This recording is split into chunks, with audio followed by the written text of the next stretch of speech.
travel isn't just about destinations, it's about the people you meet, the cultures you immerse yourself in, the stories you carry home.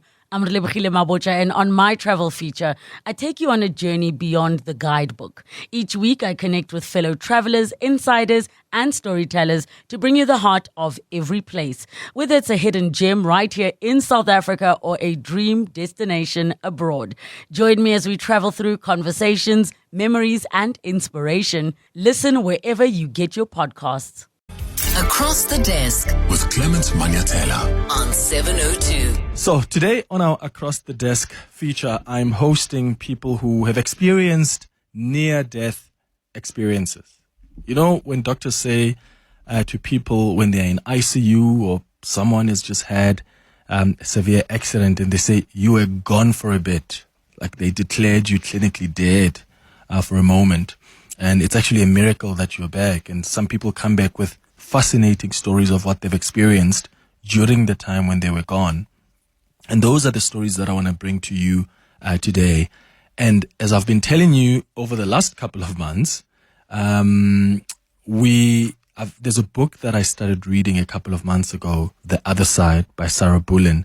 It's a fascinating book about different accounts of people who have had near-death experiences.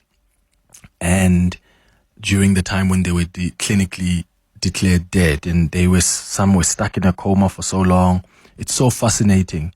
I've told you before about it. I highly recommend it if you're interested in stories like that. I've absolutely learned a lot from the stories that I read about. So what happens when we come close to death and return with a story to tell? So my guests here have faced moments that most of us only read about, and they've come back changed. So I've got Godfrey, Madlalate, and Sarah Bullen, who are two South Africans with very different backgrounds, but are connected by this one extraordinary experience. They've experienced these events, and they'll tell us how they experienced them differently. You know, what they saw, what they felt, what they learned during those moments. Because it seems like, from what I've read about their stories, that has left a lasting impact, not only on their own lives, but on how they understand the world, faith, healing, and the human spirit. I want you to join this conversation because when we have done our series, the series that we've been doing over the last couple of weeks about the afterlife, right? We've been doing a series on the show about what happens when we die, like looking at what different belief systems say or teach about the afterlife. And I've often gotten voice notes or calls from people who say, this is what I believe happens after we die because there was a time I had this experience, you know, when I was sick in a coma. And that's when I almost came close to my maker. And if you have had experiences like that, I'd like you to give us a call on 011-883-0702. The WhatsApp line is 072-702-1702. You can share your stories with us. Let me introduce you to my guest. I've got Godfrey Madlalate, who's in studio with us. Godfrey, how are you doing? I'm very well, yourself, Clement. Good. Thank you so much for making time to speak to us. Yes. We also have Sarah Bullen, who's joining us via Zoom all the way from, is it Greece where you are now, Sarah? Good morning. I don't want to make you jealous, but I'm sitting on a Greek island on an olive farm in 30 plus degree heat. Don't be jealous of me. Yeah. Stop talking, Sarah. I am very jealous. Thank you so much for making time. And Sarah, I just have to say thank you as well for writing the book, The Other Side. I have absolutely enjoyed it. I've often told the listeners that, you know, I love reading a lot. And this year, I've been reading a lot of like spiritual books or books that are linked to some form of spirituality because I believe I'm in some spiritual era of sorts. So I'm grateful that I landed upon your book. And this is what I believe, that the minute I made up my mind about I'm on a spiritual path, I land upon things that are spiritual. Whether I'm traveling, I'm somewhere, there's something that is spiritual that I'm going to experience. And even with your book, it literally just landed. And I was like, oh my God, what an appropriate book to read during this era of my life. So I've absolutely enjoyed it. So I'm really grateful that you've compiled all these stories about what different people have experienced when they were declared clinically dead. So thank you for that. So I want us to start with you. Maybe let's start off with just your own experience, because there was a time when you got sick, you ended up in a coma, and then that's when you experienced this. Can you just let our listeners know about that experience? What happened? Right, and absolutely. So my book is really me standing on two bridges. The one is my own near-death experience, and the second is my own career as a journalist. And I really had to marry these two. My own near-death experience happened in 2012, so that's 13 years ago.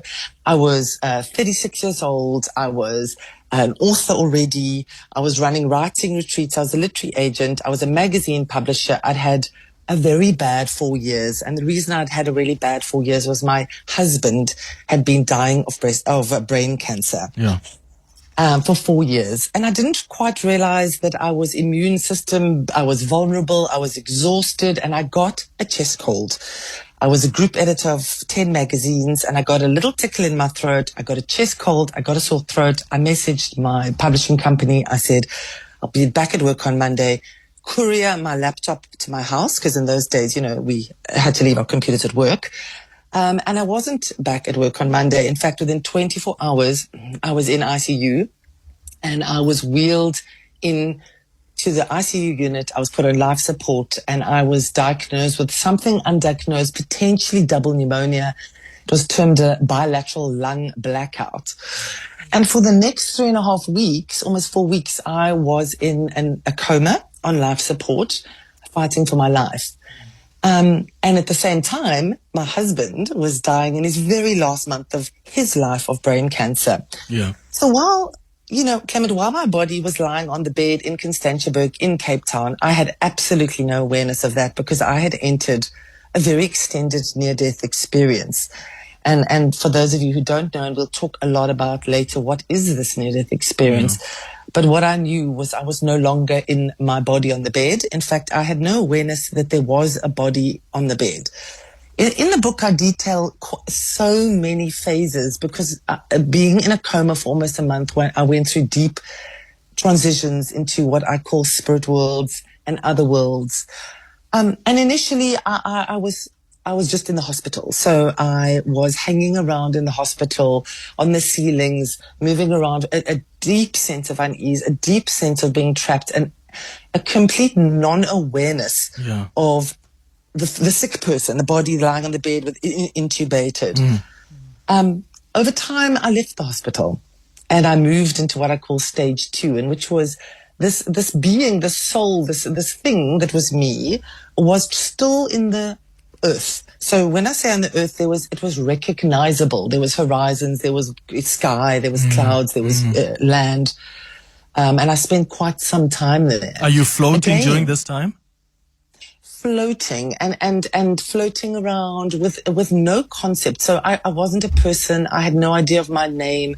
I had no idea I was a mother of 2 young children. I had no idea I was a sister, a daughter. I was just a being floating quite aimlessly, and quite uncomfortably. And this is quite a strange thing that you're going to find out about near-death experiences. It wasn't a blissful experience. So it was quite strange. I didn't know where I was. And this continued for quite some time. In my book, it's documented how long each of these stages were. Yeah. What happened next was, I'm going to call it a breakthrough. I left the physical world. I left this kind of any recognition of horizons or people or land or sky. And I entered another plane, another energetic plane.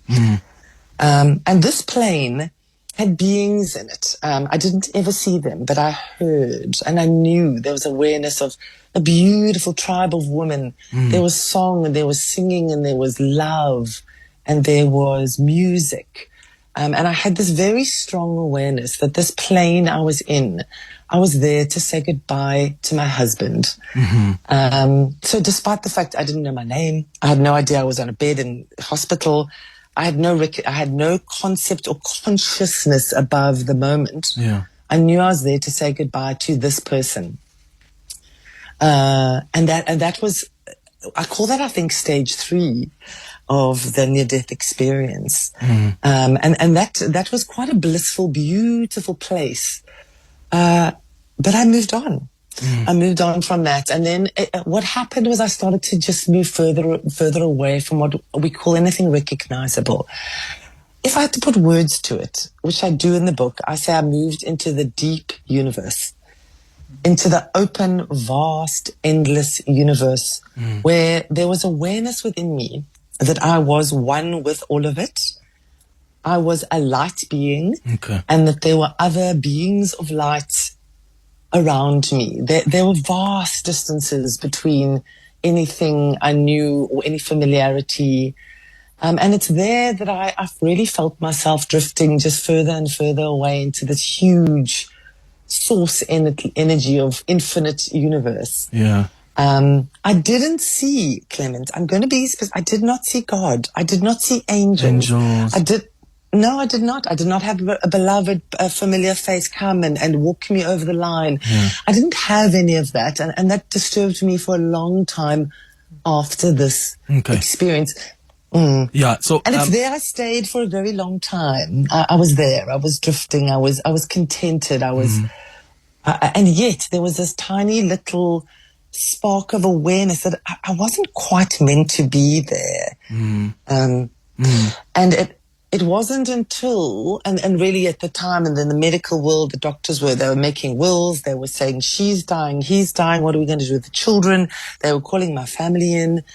And what actually happened that changed everything is in the world, my family, my friends, my circles, my authors around the world, they had a group prayer session. And when I say prayer, I mean there were Hindus, there were Muslims, there were Jewish people, there were Christians, there were New Agers. They all sat for 1 hour and meditated. And when the hospital records are referred to and the Facebook thread that was kept there, the very next morning, I started a turnaround. And later on, we'll get into what happens now when you come back into your physical being, when that turnaround happens. Bra Godfrey, Yes. Let me ask first, because you're a healer. How should I call you?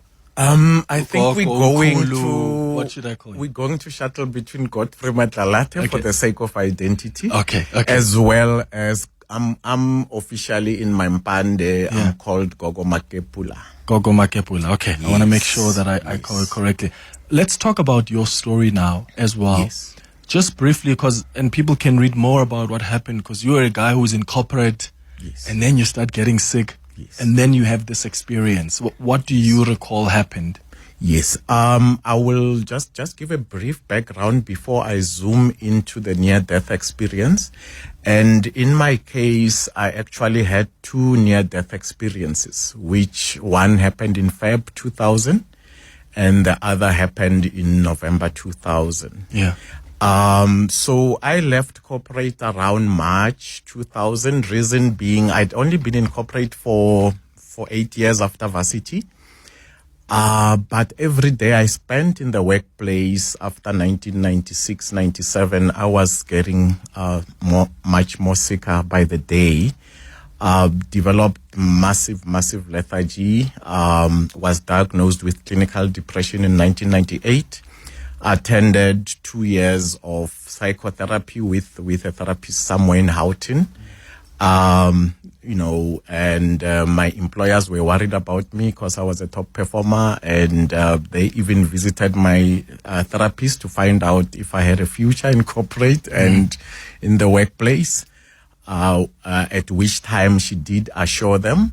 So that was the build up. And then if we go to the year 2000, whilst I was at work, me and my partner went for holiday in Moors in January, because I had been spending most of December at the workplace finishing up on an urgent project. We spent about 3-4 days there, and obviously when you're in Moors, it's seafood and it's the sea as well and the beach. Then within 4 weeks of coming back from Moors, I exhibited some very strange symptoms. I, involuntarily went into trance, and not so much the dancing trance, but a spiritual trance, which we normally say it's the Ndau trance. And I started that whole process of ukuhlehla, without knowing what I was doing. I also starting divining close members of my family who were around me. So it felt strange. And then when that trance receded in Feb, I felt as if I was choking. So for 3 consecutive nights, I slept outside next to the pool at my sister's house somewhere in the north of Joburg. I couldn't sleep indoors because whenever I went indoors, I was running literally out of breath. Sure. And out of air to breathe. Yeah. So, during the last day of that, sleeping outdoors for 3 nights on a sleeping bag and all that, I levitated. I had an out of body experience, and, I did definitely feel that my soul had left my body. And then I had a death wish. I think because of the illness and the pain and the headaches that I had suffered since 1996, 97, I had some sort of a death wish. And at that moment, I so much wanted to transcend to the other side. Yeah. And then came an instruction, a silent voice almost of an instruction. This is when you're out of your body, right? Yes, that was when I was out of my body, because I could actually see my lame body lying there. Next to the pool. Yeah, next to the pool. And I must have been floating about 4 or 5 meters higher than my body.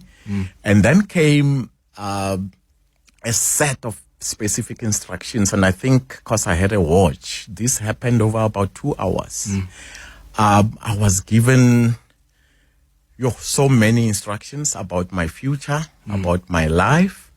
I was promised so much good things that would happen in the future. Who's promising you these things? It's like a silent voice, but very powerful. Because it's at some stage, apart from floating 5 meters above my body, I think at some stage I must have been floating in the clouds. And the sky that night was different. It had these nice, lovely golden clouds that I haven't seen in a while. So the voice sort of played me clips of what would be happening, 10, 15, 20 years into my life, into the future. They played me all these clips and also gave me instructions. And the final instruction that I was given was, you go back and heal your people. And they said, you're going to have such a lovely experience. And believe me, I was weighing maybe 50 kg and a bit underweight at the time, but surviving. Going to work, in pain, drinking 17 tablets a day. So it all sounded very alien when that instruction came through that things were going to be fine. It was unbelievable. And then when I looked at my watch, when this set of instructions ended, it was 3 a.m. And there's something special about 3 a.m. in the healing world and what we call ancestral time. I was also shown a place not too far from here in Melrose. There's a street in Melrose which is about 2 blocks away from Rosebank Mall. I walked along that street in the final stage of this journey of instructions, and jacaranda trees felt like Pretoria towards the Union buildings. Jacaranda trees, beautiful setup. But I'll talk about Melrose at a later stage. Yes, when we come back from the break. It's 25 minutes now after 10 o'clock. Across the desk With Clement Manyathela. on 702. 7 minutes after 10 o'clock. Before we get to the headlines, and we still have, of course, the whole hour to chat to Sarah and Godfrey Madlalate. Sarah, I just want to ask quickly, what happens then when you now come back? You said you were drifting from this place. Now you're coming back into your physical body. Were you still sick there in ICU? And did you remember exactly what happened? Right. What did the doctors say? Right. Well, in the book where I gather so many more near-death experiences, you're going to see there's so many ways people come back. But for me, it was a fight. I had this awareness suddenly that I had to fight my way back to something. I didn't know what it was yet, that I knew I had to fight. It was for life, it turns out. And I woke up, I did. I gently came out of a coma. What you see on TV of somebody waking up is not what happens. You fight your way into consciousness and you fall back under. One little thing that happened to me when I was just on my way back into my body is I had a visit. The first person, being, let me call it, that came to me was with me in the hospital. I call it in my book a spirit guide. I call him the forest man. I'd been alone before that. And this small being really helped me get back into my body, I was going in and out. And he stayed with me. And I write in my book and in my previous book that just before he left me, when I was sort of being back into consciousness, he gave me a message to take forward. He kissed me on the forehead and he said to me, I asked him, what must I do? Much like Godfrey did. What's my role in the world? And he said, have more fun. And it was just such a weird thing. It was such a strange message. And I woke up 3 days after I woke up. My husband passed. He was in a coma in another hospital and he left his body. And I was physically hugely impaired. It took me 3 months to, start to speak again. I had to learn to breathe again. I had to learn to walk again. After being in a coma for so long, you have no muscle. You've been fed by tubes. So my physical fight was so massive, and yet, despite all of this unbelievably, searingly vivid experience was so clear, so profound. And then the journalist in me, as soon as I could actually get my fingers moving, because I had to relearn motor skills, I sat down and I typed the whole story out, blow by blow by blow, and I ultimately submitted it to a near-death experience journal. Yeah. And Clement, I didn't do anything with it. I just banked it because something so much bigger had happened. My husband had died. We had funerals. There was mourning. And I was just sitting with this very strange story. And in the book, you're going to see that this is very common. Nobody says to you, oh, by the way, you died for 21 minutes and we resuscitated you. Yeah. It's not what happens. So with many people who've had near-death experiences, they just know something happened, something very mystical, something very spiritual, and that takes them a lot of time to piece it together and start to investigate and start to ask questions. And some people don't even go there or ask those questions. They just move on. I've got so many other questions. We'll get into them after the headlines. It's 10:31. Travel isn't just about destinations. It's about the people you meet, the cultures you immerse yourself in, the stories you carry home. I'm Relebogile Mabotja, and on my travel feature, I take you on a journey beyond the guidebook. Each week, I connect with fellow travelers, insiders, and storytellers to bring you the heart of every place. Whether it's a hidden gem right here in South Africa or a dream destination abroad. Join me as we travel through conversations, memories, and inspiration. Listen wherever you get your podcasts. Across the Desk with Clement Manyathela on 702. Right, 24 minutes now before 11 o'clock. I've got some of your calls coming through, your WhatsApps as well, sharing your own experiences with us. For those of you that have had near-death experiences, we'll get to them in a moment. Let me just get Godfrey Madlalate to just finish off the story about what happened when he came back now into his body, and tell us about the street also in Melrose as well. Yes. Can I also ask this? Were you a believer before? Like, were you, did you follow any religion? Did you follow African spirituality? What was the context? Yes. My context is that I grew up in a Christian family. Yeah. Just normal Christian family. I was baptized at the Presbyterian Church when I was in high school. And then I went to the University of Cape Town in 1986. And by 1988, I was converted to becoming a very fully born-again, charismatic Christian with the Baptist Students' Union. So didn't you feel some form of like its complexity around what you are now being told? Yes. Because then that teaches you something different, and what you're experiencing now is also contrary to what the other side teaches, sort of. Absolutely, because between 1988, with my born again experience, and 2000 October, when I went to train as a healer, technically I was a Christian that whole time. And the one thing that I know is that with my colleagues and peers in the Christian sphere, they actually, all of them were convinced that I had backslidden. Yeah. And I had a very guilty feeling when I answered to the calling. And how did you reconcile that then? How did you get to a point where you're at peace with your Creator, knowing that this is my calling, but that doesn't still move me away from my belief here? Yes. Prior to the calling, I didn't even have time to reconcile my transition from being born again to being a trainee healer. But post training and post my homecoming, it took about 3-4 years of research of African traditional religion and its precepts, and as well as just my own intuition to accept and be comfortable with my new position. When I was at UCT, by the way, I was a student activist, and apart from the Baptist Student Union, I was a member of another Christian youth group, which was driven by the precepts of contextual theology. They used to call them the young YCS, the Young Christian Students, and I've got very deep views on the subject.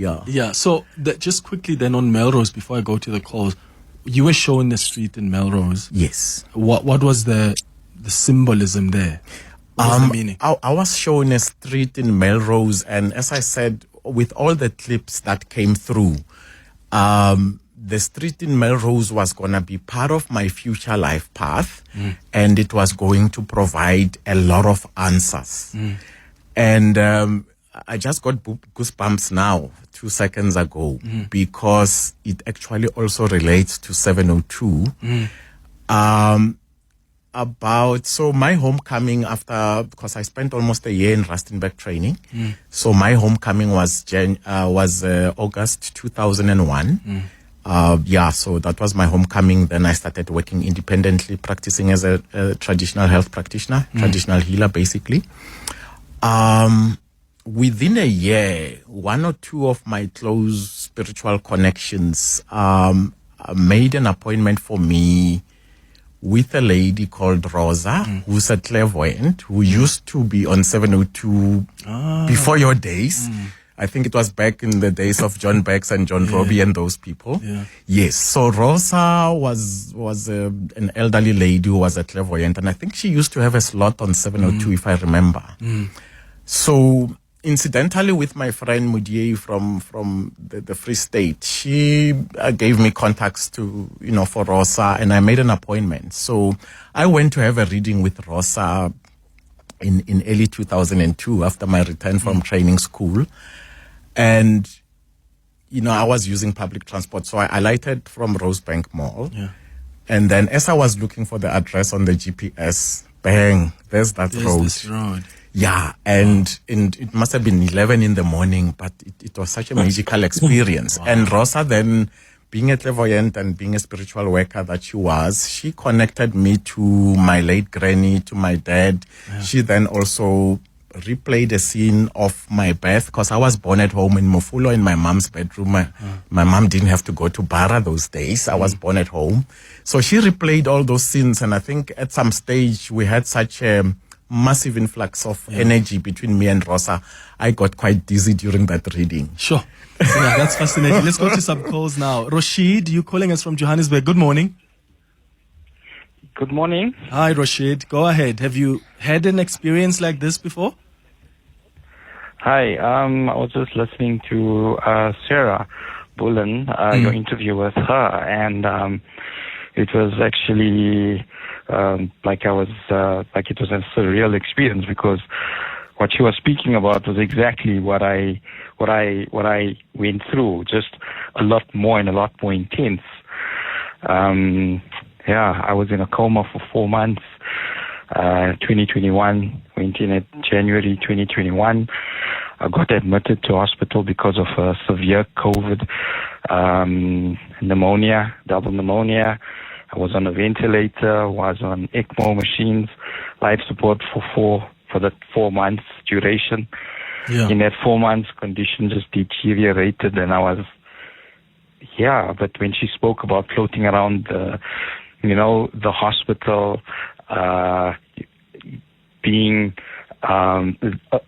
sort of like not aware, but just floating around and going on these journeys and experiencing things, it was just very insightful, as you can imagine, hearing somebody else's experience, and it sounds very much like what you exactly experienced. like what I experienced. Yeah. Did you meet anyone Wow. during that experience, Rashid, or you were just floating and you saw your body there in hospital? I did. I'm a very family-orientated person, so my wife and my children were very big parts of my journeys that I was going on. My brother, my sisters, my late dad, my late mom, they were all there. I was going on these I'm going to call it adventures, with them, with my kids. And it was just recurring because you're in a coma for so long. These dreams are just recurring and they just go on and on and on. It was absolutely, you don't know whether what is happening, because the last thing you remember is the day before you actually went into the coma. Yeah. Sure. Rashid in Johannesburg, thank you for sharing that story with us. Here's some of the WhatsApp voice notes that came through. Good morning, Clement. I can relate to the subject. I just want to say it doesn't only happen when one is sick. It also happened during your sleep. I felt it a couple of times where I would literally feel my body separating from my spirit. My spirit was on the ascending, leaving everything behind. It's quite distinctive from a dream. It's quite different, Clement. It's more of you are flirting with destiny on the other side. It's more of you are negotiating your path, whether to go forth or remain behind. This is Maklaku from Richards Bay. Thank you. Good morning, Clement and the listeners. It's TJ, the truck driver here. My nephew was assaulted on 16 December when they were having fun in some park. He was unconscious when he arrived at the hospital. His chest was swollen, and then the doctors didn't know what to do, and there was no heartbeat. At the end, one of the nurses pieced his chest, and there was air coming out like a flat tire. And then he woke up. When he woke up, he told them that he was at the other world. And when he was supposed to get inside the gate, his grandfather appeared and said, "No, go back, you are too young to come here." By the way, his grandfather is deceased. Wow. So his grandfather told him, no, go back, you are too young to come here. That is when he woke up at the hospital. What an extraordinary story. Morning, Clement. Thank you so much to both of your guests for this interesting topic about near-death experiences. Can you just ask your guest, what does she mean she had to fight to be conscious? What did that battle look like or feel like? It's quite interesting because you tend to find people that are in a coma and sleeping. They just open up their eyes and it doesn't feel like they've been fighting. That's quite fascinating. Thank you. Bye. Yeah, thank you for that. Sarah, if you can just explain that. I want you to also, because you spoke to many people who have had this kind of experience, what is the common thread that you've picked up? Because what I enjoyed about the stories is how different they are. Like whether you're a Christian or you're a Muslim, you're a non-believer, you're atheist, and whatever you consider yourself, the people are having their different experiences, but there's almost like there's also like some commonalities there. What did you pick up from the stories you compiled? Yeah, and I'll come back to the fighting question. You know, after my personal experience, I started to talk about near-death experiences. I'm an author. I was already talking at events. I started speaking more and more, and people started to come to me and share theirs. And I started to realize there's a lot of books with Western concepts of what is a near-death experience. There's loads out there, but I couldn't find everything that was African. So either Southern African or in general African. So that was where I set out to step out of my anecdotal, my own experience. And I wanted to know, did other people have this strange thing? I was referencing, you know, there was a huge book called Proof of Heaven. And very much these have a similar arc that's quite well documented. It's going up a tunnel. There's a beautiful light. There's a being at the other side. There's some steps that always happen that are fairly well recorded in both science and in mystical texts. Very often, and Godfrey even spoke about that, there is a meeting of a person who is a supreme intelligence or a person of, you know, from another realm. Very often there's something in these experiences, and this is one of the 21 things that make this a near-death experience. There is often a reckoning. So it can be called a reckoning. It can be called a book of life. Some people call it the Akashic records. Some people call it, there's other names and they've escaped me, a council of elders. There's somewhere or some place in which you're either asked to account for your life or you personally account for your life. So there's so many variations. And I said about saying, well, are there different variations in Africa? And of course there are, because I found we very much are a product of our upbringings, of our environment, of the land we live in, of the food we eat, the air we breathe, the water we've drunk. So I found that firstly, it didn't really matter whether you are religious or not. Near-death experiences are a profound and strange mystical experience. So I've had complete atheists get hold of me, and it doesn't mean the experience is dissimilar.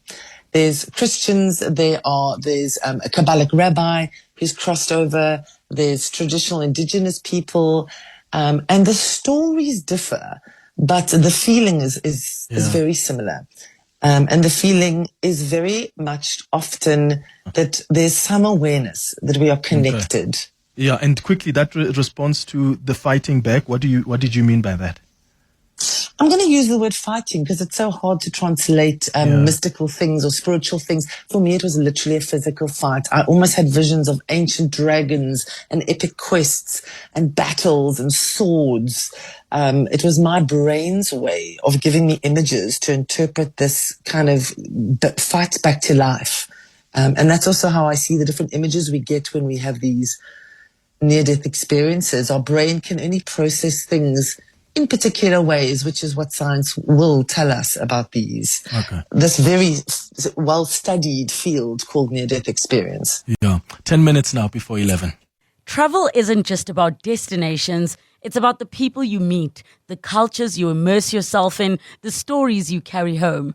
I'm Relebogile Mabotja, and on my travel feature, I take you on a journey beyond the guidebook. Each week, I connect with fellow travelers, insiders, and storytellers to bring you the heart of every place, whether it's a hidden gem right here in South Africa or a dream destination abroad.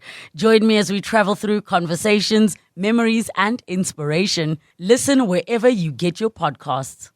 Across the Desk with Clement Manyathela on 702. 7 minutes before 11 o'clock. I'm going to come to your calls now in a moment. I want to ask Bra Godfrey, what have you learned about your experience? So when you came back, did you have a different viewpoint about life? What was your takeaway? Yes. I think with the first near-death experience in Feb, and by the way, the second one, just before I answer your question, the second near-death experience happened inside a petrol whilst I was training as a healer. I was only a month there. So very new to the systems of healing and the potions that we use and drink. That very ancestor that gave me a lot of hardship when I came back from Moz, came back But this time, this ancestor comes back and I'm right inside training with my traditional mentor and 9 other initiates. So for a period of about a week, 3 terrible things happened. I wasn't sleeping at night. So my body was just working flat out 24/7. I was in a very strange state of consciousness. I wasn't eating because I would have serious problems when I was trying to eat. And I wasn't bathing. So I went through that trauma for about a week as I was interacting with this very spirit. And then by the end of day 5, my Gobela realized that I was losing body temperature. So, because I wasn't eating, obviously, and sleeping. So my feet were cold, my hands were cold. I literally had temperature in the upper body, in the cardiac region. And then she requested a transport to take me to the local clinic. Must have spent 3 to 4 hours there. They were trying to revive me body temperature wise. I wasn't clinically dead or anything. I was semi-conscious, but in a very heightened state of consciousness. So they did keep me warm with thermal blankets and whatever else, and the machines that they used. And I think they gave me some drips and some medication. Then I think there was a time, maybe 30 or so minutes, when I was totally out, And when I woke up from that experience, there were like 10 people looking at me from a hospital bed. And I'm told, because that I went into another trance. And in this trance, I spoke a very strange language that even the white doctors at the clinic couldn't interpret. Okay. They said it was of Eastern European origin. Okay. And this is an ancestor that I kept on interacting with even in later months when I was now back to normality. So that was the second part of the trance. Did you ever find a link between that Eastern European, any roots in the family? Yes, we have very pale people. When I say pale, I mean white people, but in terms of complexion, but being black people in the Madlalate family. Okay. It's a very unique lineage, but very few of them. So there's like an ancestral link of sorts. There is an ancestral link, yes. But beyond that, just to come back to your question, my biggest lesson derived from both near-death experiences as well as my journey, which is now 24 years old in healing, is that, first, and I don't want to sound controversial because this is a public platform, but I believe in reincarnation. I believe that we live many times and that each lifetime that we come through, we come through basically to make things even better from the previous lifetime. And I think that at some stage I was transcending between lifetimes and that my life purpose wasn't fulfilled. And that is why I was turned back during the Feb near-death experience as well as the one in November. And the one in November was more intense in the sense that I had to be aligned to what I was doing at Petweni in terms of my training, deliverables. Yes. And Sarah, for you, what would you say is the biggest lesson from what you experienced? Yeah, I'm going to come back to that message I got from the spirit guide, the forest man, the strange and weird sentence, which was have more fun. And, over the last decade, since I've lived into my experience and what it meant, I've come to realize that this human life, this journey in this body, however long it may be, 7 years, 70 years, I don't know, it's to embody, it's to be in it, to enjoy it, to laugh, to cry, to eat, to hug, to kiss. So that's really shifted my whole space of living. It's why I'm sitting on a Greek island for a month every summer with my authors who come and write their books with me. It's determined the choices I make because I don't really know what happens when I leave this body and disappear into the next realm or not. But I do know that I have this. and to be with it. I think and I'm going to use the words of one of my interview subjects in the book, Glenn Douglas Haig, who was shot 7 times and died for 21 minutes in the ambulance on the way to Sunninghill Hospital. And when I asked him, Glenn, why did you come back? And he said, for the whiskey and the sex. I remember that line. Sarah, thank you for making time. Godfrey, Gogo Makepula, I really appreciate your time. Appreciate your time, Sarah, as well. Go read Sarah's book, guys. It's amazing. The stories that are being compiled there. It's titled The Other Side. Thanks to both of you for making time for us. Travel isn't just about destinations. It's about the people you meet, the cultures you immerse yourself in, the stories you carry home. I'm Relebogile Mabotja, and on my travel feature, I take you on a journey beyond the guidebook. Each week, I connect with fellow travelers, insiders, and storytellers to bring you the heart of every place. Whether it's a hidden gem right here in South Africa or a dream destination abroad. Join me as we travel through conversations, memories, and inspiration. Listen wherever you get your podcasts.